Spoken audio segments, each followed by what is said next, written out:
modificaciones que se tienen que hacer a las dietas. Aquí tenemos algunas modificaciones, todavía me falta pasarles diferentes tipos de dieta, pero eso es a nivel, bueno, sí se puede utilizar en pacientes que son ambulatorios, pero algunas de ellas también se utilizan mucho en pacientes hospitalizados. Necesito al final de la clase que nos pongamos de acuerdo ya para el examen de la tercera unidad, que me digan, tiene que ser ya necesariamente en esta semana. No sé la verdad cuándo vayamos a terminar realmente. A nosotros no nos han mencionado nada de cuándo se termine el curso, pero bueno, yo creo que ya vamos a tener que hacer el examen de la tercera unidad. Vamos a ver las modificaciones que se hacen en algunos tipos de dietas, ¿ok? O lo que vamos a modificar en algunos platillos también incluso. Vamos a ver el plan de alimentación modificados en nutrimentos. ¿Qué es lo que vamos a ver aquí? Nosotros vamos a tener diferentes modificaciones dependiendo el macronutriente. Vamos a tener modificaciones en cuanto a carbohidratos de una dieta o de un alimento también. Vamos a tener dietas que son bajas en carbohidratos y algunas muy, muy, muy, muy bajas. Estas dietas son las famosas dietas cetogénicas. Son cetogénicas porque son preparadas en base o a partir de o con alimentos que son de tipo proteico y de tipo graso. Esas son las características que nosotros tenemos de estos platillos o de estas dietas. Entonces, las cantidades de carbohidrato que se manejan son muy poquitas. Y en la imagen tenemos, por ejemplo, estas dietas, unos huevos fritos, no sé, tocino, salchichas, ¿ok? Entonces, esto es un tipo de dieta de tipo cetogénico. Tenemos las bajas en carbohidratos, pueden ir desde valores no tan bajos, por ejemplo, moderadas, 40% en carbohidratos. Espero que hayan visto ya los videos, chicos, porque vamos a revisar en esta semana algunas dudas que nosotros tengamos en cuanto al cálculo dietético. Voy a ver cómo puedo poner en la papeleta o en el, ¿cómo se llaman aquí? En la pizarra, la hojita de cálculo, porque vamos a tener que hacer un cálculo diferente para pacientes que ya tengan ciertas patologías. Entonces, sí necesito que no quede ninguna duda con el cálculo para personas normales, por decirlo de alguna manera, o aparentemente normales. Bueno, entonces tenemos dietas bajas en carbohidratos, que pueden ser moderadas hasta 40% de carbohidratos. Tenemos estrictas aquí, hasta con 20 gramos de carbohidratos, por ejemplo, y hay algunas dietas que de verdad son muy, pero muy, muy, muy bajas en carbohidratos, y con rojo lo subrayé, tienen hasta 5% de carbohidratos. Quiere decir que lípidos se pueden elevar hasta el 70% y las proteínas hasta un 45%. Acuérdense que el balance que tenemos que hacer entre estos, pues nos debe dar como producto final un 100%. Perdón, pero es que yo no tengo lápiz, no, mi laptop no es touch, me cuesta mucho trabajo estar escribiendo con el mouse. Pero bueno, perdón por los rayones tan feos, ¿ok? Bueno, estas son las dietas bajas en carbohidratos. Tenemos aquí, por ejemplo, dietas modificadas en energía que también tendrían que ser en base a carbohidratos y en base a los lípidos, porque son los dos elementos que nos van a dar un aporte energético importante en los alimentos o en las dietas que nosotros vayamos a ingerir. Las dietas modificadas en energía están enfocadas en dos líneas, las hipoenergéticas y las hiperenergéticas, aunque también nosotros pudiéramos manejar normoenergéticas. El dibujito que aquí vemos, es una distribución de una dieta, digamos que modificada en energía, pero como normoenergética, o sea, está muy bien equilibrada, entre 45 y 55% de carbohidratos, lípidos entre un 20 y hasta un 25% y proteínas en un 10 a un 15%, ¿ok? Entonces, este tipo de distribución nos va a ayudar a tener un balance negativo en el control de energía. Cuando nosotros tenemos exceso de peso, tenemos un balance positivo. Entonces, lo que pretendemos hacer es que nosotros logremos un balance negativo. Las dietas modificadas en energía, algunos autores, algunos libros o referencias nos dicen que en un periodo corto de tiempo, nosotros tendríamos que tener un control de energía con una pérdida del 10% de nuestro peso, ¿ok? Entonces, eso tendríamos nosotros que estar perdiendo en un periodo corto de tiempo. Por ejemplo, si yo pesara 80 kilos, ¿ok? Entonces el 10% serían 8 kilos, ¿ok? Y eso yo lo tendría que perder en un determinado tiempo. ¿Cuánto a veces? Bueno, se estima que, por ejemplo, una persona debería de perder por lo menos medio kilo por semana con una restricción de 500 kilocalorías en el total de una dieta. Si nosotros quitamos 500 kilocalorías de la dieta que normalmente consumimos, nosotros tendríamos que estar perdiendo medio kilo por semana. ¿De qué depende muchas veces? Depende de la edad, depende del género, depende si además hace ejercicio, depende ¿cómo se llama? Del metabolismo de cada persona. Acuérdense que interviene mucho el sistema endocrino y también depende, ¿cómo se llama? A veces hasta del ciclo circadiano, ¿ok? Entonces, todo esto tiene mucho que ver en la manera de cuánto yo pueda perder de peso. Hay quien pierde menos y hay quien pierde más. Hay personas que hasta pierden 1 kilo por semana, ¿ok? Pero depende. ¿Cuánto era la restricción de calorías? 500 kilocalorías por día. Por ejemplo, esto teniendo en cuenta nuestro recordatorio de 24 horas. Recuerden que nosotros, cuando yo les dejé ese ejercicio que hicieran ¿cómo se llama? Una lista que fueran anotando todo lo que comen en un solo día. Al sumar las calorías de todos esos alimentos, nos da cierta cantidad. Si a esa cantidad nosotros le quitamos 500 kilocalorías para cada día, nosotros tendríamos que estar perdiendo medio kilo por semana. Por ejemplo, si yo consumiera unas 2.500 kilocalorías, con 2.000 que consumiera yo, ya tendría yo que estar perdiendo 2.000 diarias, o sea, quitándole 500 diarias, yo tendría que perder medio kilo por semana.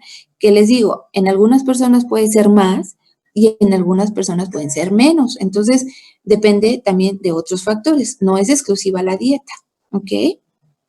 Doctora, ¿y cuánto sería como lo máximo que pueden perder por semana? Porque ya había escuchado que lo sano es que se pierda hasta 1,5 kilos por semana. No, fíjate que no, hasta 1 kilo. Yo lo que he visto que mejor les va a los pacientes es que pierdan entre medio kilo y 1 kilo. Entre estos rangos, en ese rango de medida, de peso o de gramos, es mejor ir bajando poco a poco, porque cuando bajan muy rápido, cuando bajan una cantidad importante de, por ejemplo, más de 1 kilo por semana, de repente vemos muchos rebotes en los pacientes. Entonces, si bajan rápido, lo pueden volver a recuperar igualmente rápido. Entonces, lo ideal, aunque yo sé que es tardado, aunque yo sé que es tedioso, pero si bajan de peso de manera, digamos que más gradual, ¿sí? No tan rápido, no tanto y ni tan rápido, el paciente difícilmente vuelve a recuperar los kilos que ya perdió. Porque acuérdense que el organismo tiende a adaptarse. ¿Ok? Entonces se va adaptando a estos nuevos pesos, ¿sí? Y así es más fácil conservar el peso que ya hemos perdido que perderlo de manera mucho más rápida. ¿Ok? Entonces eso sí es importante. Entre 500 gramos y 1 kilo es lo ideal, ¿sí? Bueno, tenemos dietas muy bajas en energía. Estas dietas son demasiado estrictas, muy estrictas.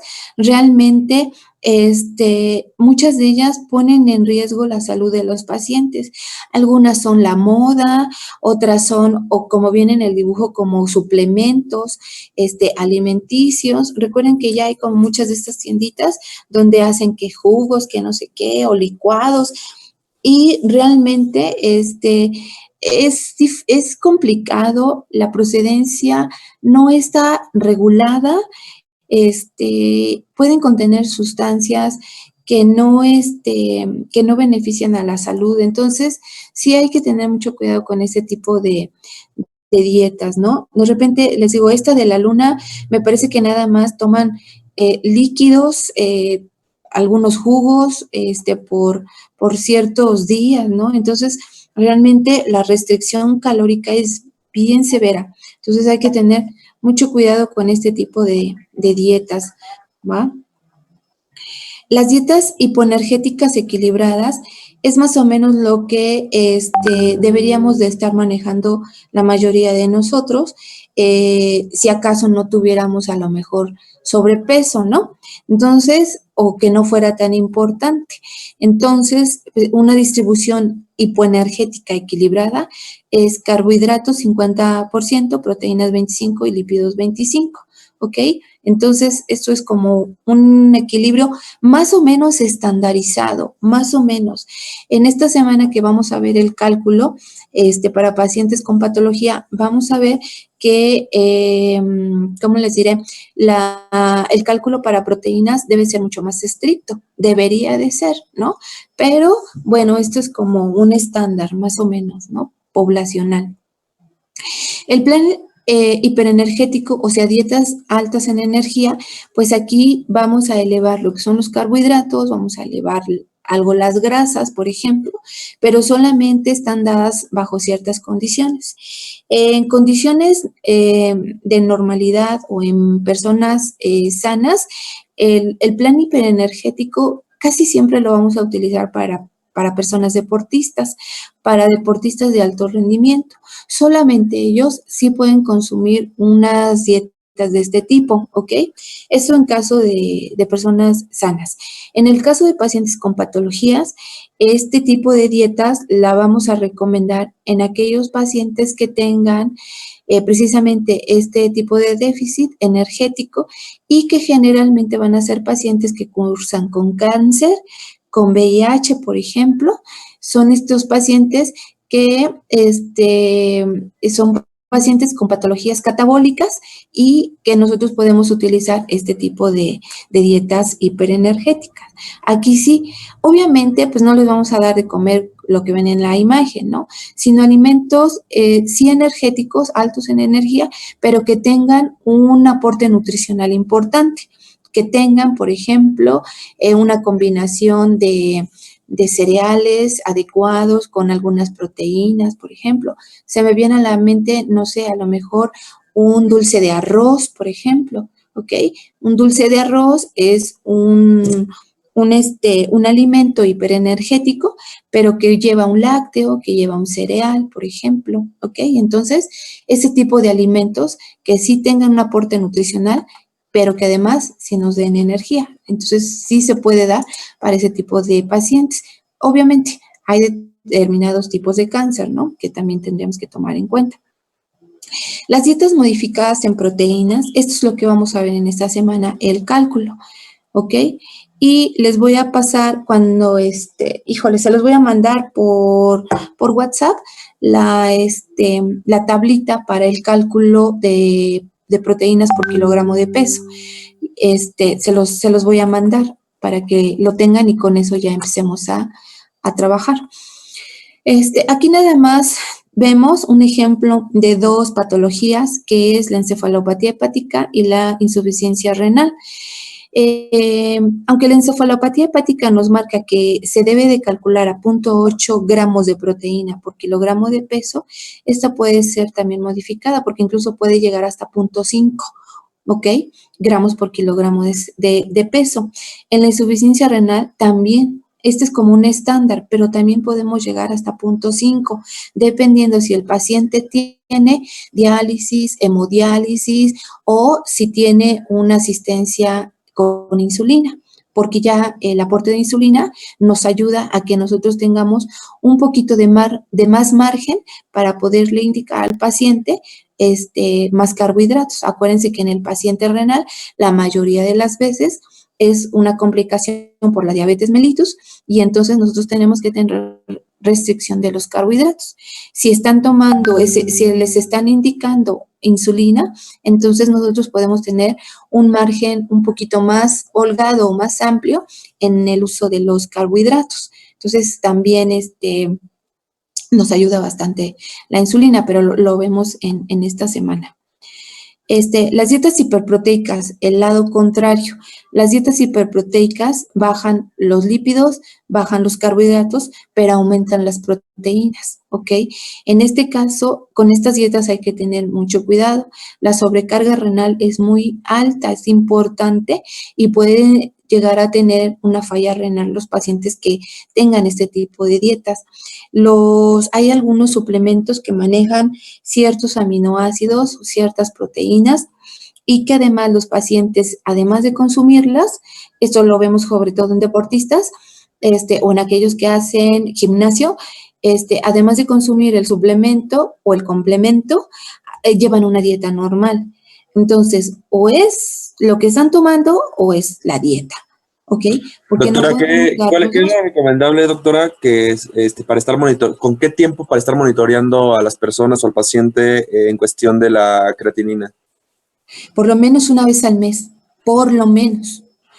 Si están tomando algún tipo de suplemento, sí hay que vigilar, sí, efectivamente, creatinina. Yo hasta agregaría pruebas de funcionamiento hepático también. El abuso de la dieta hiperproteica en un paciente o deportista de alto rendimiento, tenemos que bajar igual la cantidad de proteína en la alimentación. Se está consumiendo una proteína artificial. Sí, precisamente con esto nosotros tenemos que hacer, de hecho, este tipo de pacientes que tienen una actividad de gimnasio o un requerimiento de proteínas como muy específico, lo que tenemos que hacer primero es calcular los gramos de proteínas por kilogramo de peso del paciente, por los kilogramos reales, no por su peso ideal. Una cosa es como una restricción dietética y otra cosa es el aporte de proteínas que necesita. En este tipo de pacientes tenemos que calcular entre 1 y hasta 1.2 gramos por kilogramo de proteína, ¿sí? Por peso de paciente.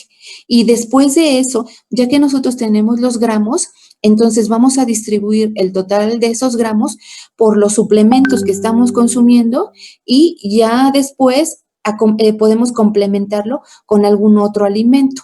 Yo generalmente les recomiendo que si están consumiendo suplementos, entonces complementen la dieta, su dieta normal, no con carne, huevo, lácteos, sino a lo mejor con cereales y leguminosas, que también tienen un aporte proteico o de algunos aminoácidos, pero no es tan alto como los aminoácidos de los productos de origen animal. Entonces, ya con esto nosotros nos ajustamos a los requerimientos de proteínas de acuerdo a nuestro cálculo. No es para todos abusados, ¿sale? Entonces, eso es lo que vamos a hacer de ejercicio. Ok, bueno. Okay, sí, de nada, Mauricio. Tenemos aquí, por ejemplo, son ejemplos de dietas hiperproteicas, la del doctor Atkins, las de la Zona, etcétera. Son, pues, dietas de moda, de repente, algunos sí la siguen, pero sí hay que vigilar la función renal. Dietas restringidas en gluten. Recuerden que nosotros tenemos otras opciones como el maíz y el arroz, ¿sí? Debemos excluir totalmente la cebada y el centeno, que también contienen gliadina y glutenina, además de los clásicos que conocemos de trigo, ¿no? ¿Qué otro pueden consumir? Aquí del lado derecho tenemos otros cereales que pueden consumir los pacientes que tengan restricción al gluten, y puede ser lo que les decía, arroz, maíz, tubérculos como la papa y el camote también pueden consumir como parte de los cereales o de los, ¿cómo se llama? Carbohidratos que puedan consumir los pacientes celíacos. Modificada en lípidos. Bueno, tenemos algunas recomendaciones que nos dan las referencias de nutrición y nos dicen aquí como algún porcentaje como muy específico, sobre todo de ácidos grasos saturados, de los poliinsaturados, de los monoinsaturados, ¿ok? Es complicado a veces tener ciertas mediciones en este tipo de grasas, porque, por ejemplo, si vemos una semita así de carnitas, decimos, ay, pues cuánto llevará de saturados, ¿no? Entonces, es difícil a veces poder calcular las cantidades que llevan algunos alimentos en cuanto a este tipo de grasas. Algunos son más fácilmente medibles, como lo que ya les explicaba, que es el huevo, y algunos otros no, porque pues como que cuánto le calculamos que pudiera tener de gramos, ¿no? Entonces es difícil. Lo que sí podemos hacer, sin lugar a duda, es que nosotros podamos, como les repito constantemente, el aumento de los ácidos grasos monoinsaturados, porque estos van a ser una competencia para los saturados. Entonces, es ahí donde nosotros debemos centrar un poquito más nuestra atención, ¿ok? Otra forma también de calcular el colesterol de los alimentos es, por ejemplo, que sea menos de 100 miligramos por cada 1000 kilocalorías, ¿ok? O de 150 hasta 200 miligramos al día de colesterol. Pero les decía yo, a veces es un poquito complicado. Nos podemos medir más con el huevo, ¿no? Que a lo mejor con este tipo de alimentos. Aquí tenemos un cuadrito de lo que algunos alimentos nos aportan en cuanto a las cantidades de colesterol. Aquí tenemos, por ejemplo, 50 gramos de sesos. Sesos nos aportan 1 gramo de colesterol. Nada más son 50 gramos. Yo creo que el equivalente a lo mejor a 1 o 2 tacos, yo creo, ¿no? ¿Sí? 20 gramos de chicharrón, 60 miligramos. Vean, nos aportan más los sesos que el chicharrón. 126 gramos de panza nos aportan 336 miligramos de colesterol. Para saber más o menos estas cantidades, igual nos vamos al Sistema Mexicano de Equivalentes y ahí nos va a decir los alimentos que nosotros querramos consumir, las cantidades de colesterol que vayan a tener. Las dietas modificadas en fibra, que ya habíamos visto algo de la fibra, se tienen que calcular, se pueden utilizar ambas fibras y se recomienda que se administren o que se consuman en tercios. Que se consuman, por ejemplo, aquí está mi lápiz, 1 tercio de una y 2 tercios de otra. Aquí nos dice solubles y aquí nos dice insolubles. Bueno, en realidad, el tercio o los 2 tercios de una van a depender de las fibras que nosotros necesitemos. Si nosotros necesitamos más insolubles, pues vamos a utilizar 2 tercios de insoluble. Si nosotros necesitamos menos solubles, pues le ponemos ahí 1 tercio, ¿ok? Esto va a depender de las necesidades de cada quien. Lo que les decía yo, por ejemplo, pacientes diabéticos que tienen diabetes, ay, mi lápiz. Los pacientes que tienen diabetes, por ejemplo, ellos requieren de más fibras de tipo soluble. Por lo tanto, en ellos serán 2 tercios de soluble y 1 tercio de la insoluble, ¿ok? Entonces, comerá más de este tipo. Comerá más pectina, ¿sí? Y comerá menos lignina. Eso es lo que va a comer nuestro paciente con diabetes mellitus. Y obviamente, consumir una cantidad importante de agua o suficiente. Eso es lo que nosotros tenemos que hacer. Ok, aquí un cuadrito de los alimentos que son altos en fibra. También lo tienen ustedes en el Sistema Mexicano de Equivalentes. Ahí lo pueden obtener sin ningún problema. Pueden sacar su lista. Ok. Bueno, tenemos ya casi para terminar, algunas cantidades específicas de, sobre todo, electrolitos. Y tenemos aquí, por ejemplo, las modificadas en sodio. Tenemos dietas modificadas en sodio que tienen ciertos objetivos, dependiendo del paciente, obviamente. Bueno, aquí nos dice que para mantener el estado de hidratación, impedir la retención de líquido, o también en pacientes con insuficiencia renal y también pacientes con insuficiencia cardíaca, congestiva sobre todo, de este tipo. Una cantidad estándar o una ingesta estándar de cloruro de sodio de sal varía más o menos entre 4.000 y 5.000 miligramos. Es lo que nosotros consumimos cuando comemos alimentos que en su preparación pues ya llevan cierta cantidad de sal, e incluso le podemos agregar una poca de sal de mesa, a lo mejor algún alimento, pues nada más. A esto corresponde una ingesta estándar, por ejemplo, de sal. Hay que tener en cuenta que hay alimentos como estos, como la cecina que vemos aquí, los pescados que son de Navidad, que también tienen sal, como el bacalao o el tenzo, que son alimentos, los charales que están también salados para su conservación.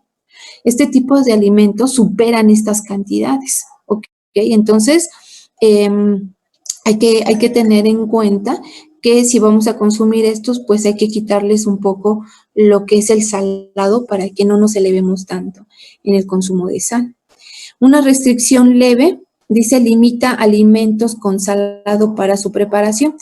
Aquí ya son 2.000 miligramos o 87.000 equivalentes de sal. Y aquí ya no vamos a preparar los alimentos con sal, no vamos a hervir las verduras con sal, no le vamos a agregar sal a los alimentos, ¿ok? Entonces, así nos los vamos a comer. En el caso de consumir alimentos enlatados, pues así, esos ya van con la sal que tienen de industria y, bueno, pues es lo que podríamos contemplar dentro de una restricción leve. Una restricción ya moderada equivale a 1.000 miligramos o 43.000 equivalentes. Aquí no se agrega sal igual para la preparación, pero tampoco se utiliza la sal de mesa. ¿Ok? En la anterior, en esta, sí podemos utilizar incluso alimentos enlatados y también podemos utilizar algo de sal de mesa, pero en la restricción moderada ya tampoco vamos a utilizar la sal de mesa. La restricción severa ya se utiliza para algunos procedimientos, para algunos análisis, algunas pruebas, sobre todo para determinar la función renal. Hay algunos pacientes que tienen que tener este tipo de restricción para poder realizar algunos estudios encaminados a esta área. Aquí ya se van a eliminar, por ejemplo, algunos alimentos que tienen un contenido determinado de sal. Y aquí, por ejemplo, algunos alimentos naturales como la zanahoria, la espinaca, ¿sí? También que son ricas en sodio, pues también los vamos a tener que eliminar de la dieta. Aunque ahorita les voy a comentar algo respecto al potasio y que puede ir incluido el sodio, de cómo nosotros vamos a poder eliminar sodio y potasio de los alimentos naturales. Una restricción estricta ya tiene que ser a nivel hospitalario, y se pueden utilizar, de hecho, sustitutos de sal, que son las sales de potasio, o cloruro de potasio en sal, y estos,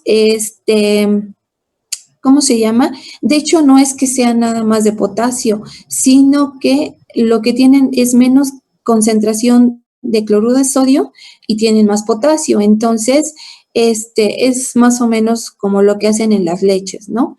¿Sí? Las leches light y las leches deslactosadas, por ejemplo. Entonces, no es que les quiten totalmente esos nutrientes, sino que solamente reducen un poco las cantidades. En cuanto a las dietas modificadas de potasio, en los cálculos que vamos a realizar, vamos a ver que las vamos a utilizar en el caso de hipercalemia o hiperpotasemia. Sobre todo, aquí nos habla de hipocalemia, pero en donde más lo vamos a utilizar es en los estados de hipercalemia. La hipercalemia es una condición que la vamos a observar sobre todo en pacientes con insuficiencia renal. Los pacientes que tengan esta patología generalmente van a tener hipercalemia y esta situación puede desarrollar o puede condicionar otra complicación a nivel cardiovascular. No puede escribir. Bueno, entonces puede tener una complicación cardiovascular. Mejor dibujo el corazón, ¿ok? Entonces, y otras cuestiones más. Entonces, es peligroso que los pacientes tengan hipercalemia. ¿Qué es lo que nosotros vamos a hacer en este caso? Ay, no le borré. Bueno, en este caso, lo que tenemos que hacer para quitar el potasio de los alimentos es que nosotros llevamos a cabo un método que se llama método de doble cocción.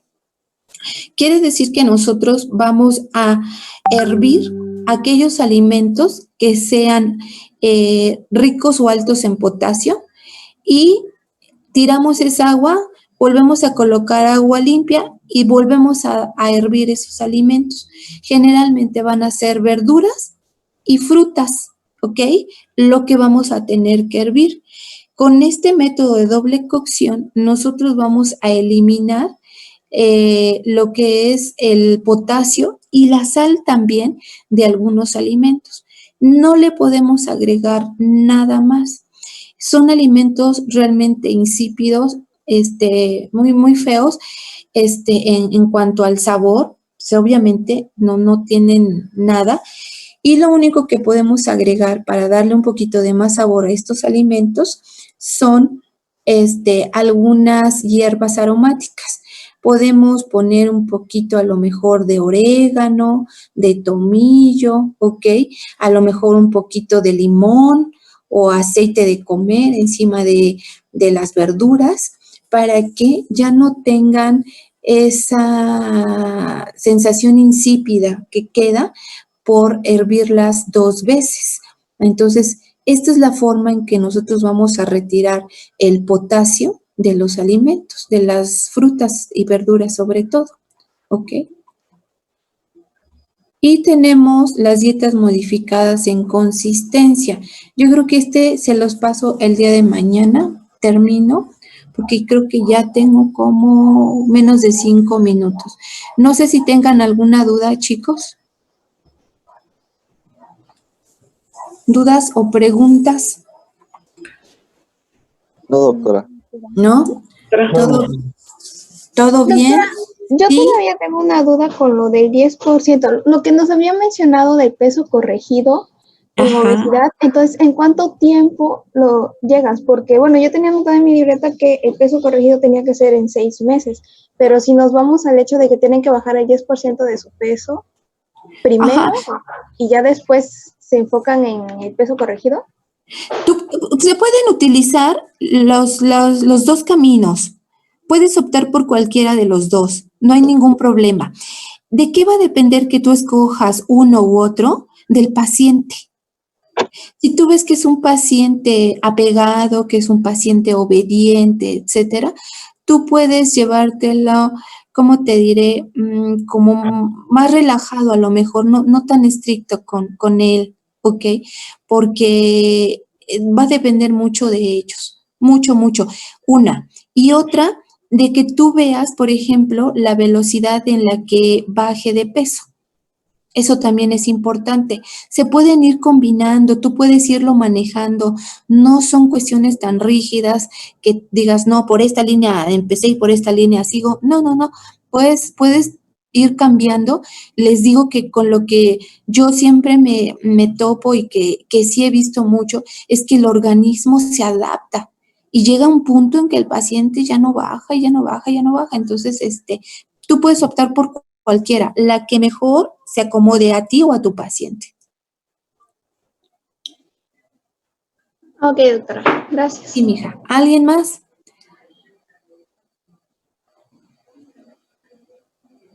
Respecto a la fecha de examen, ¿como por qué fecha sería más o menos? Híjole, pues ahora sí que ustedes díganme, chicos, de esta semana. ¿Lunes, martes, miércoles o jueves? El viernes, doctora. ¿Viernes? Viernes. ¿Quieren viernes? Viernes. Bueno, menos tenemos ¿No puede el carga de lunes de la trabajo. próxima semana? No, entonces mejor sí, no, es que ¿saben qué? No sé cómo nos vayamos a ir, no sé si nos vayamos todo mayo todavía, no sé, no tengo idea, pero mejor si quieren el viernes, es la unidad 3. Doctora, Mándeme. ajá, una pregunta, ¿hasta qué va a abarcar hasta dónde va a abarcar el examen? Es unidad 3, toda la unidad 3. La unidad 3, recuerden que es valoración antropométrica, bioquímica, clínica y dietética.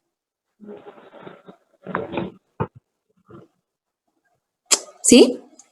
Eso es lo que es la unidad 3. ¿Sería a la misma hora, a las 10, el viernes? Sí, a las 10. Ok. A las 10. Se los mando por Classroom, no se los voy a mandar por aquí. ¿Y va a tener límite de tiempo, doctora? ¿O Va a tener límite de tiempo, sí. Va a tener límite de tiempo. Yo les abro 5 minutos antes el examen. Ustedes lo contestan y ¿cómo se llama? Y ya me lo envían. Pero es por Classroom. ¿Vale? Entonces, espero que no haya dudas respecto a eso. Entonces, lo dejamos para el viernes. Ok. Sí, doctora, gracias. Bueno, viernes. Y, Ok, doctora. ya con eso acabaríamos, doctora. No, les voy a tener que aplicar otro para que tengan más opciones. O ¿A qué esperen, hora o sería? dejen ¿El viernes a qué hora sería? ¿Igual a las 10? el viernes a las 10 de la mañana. Ok.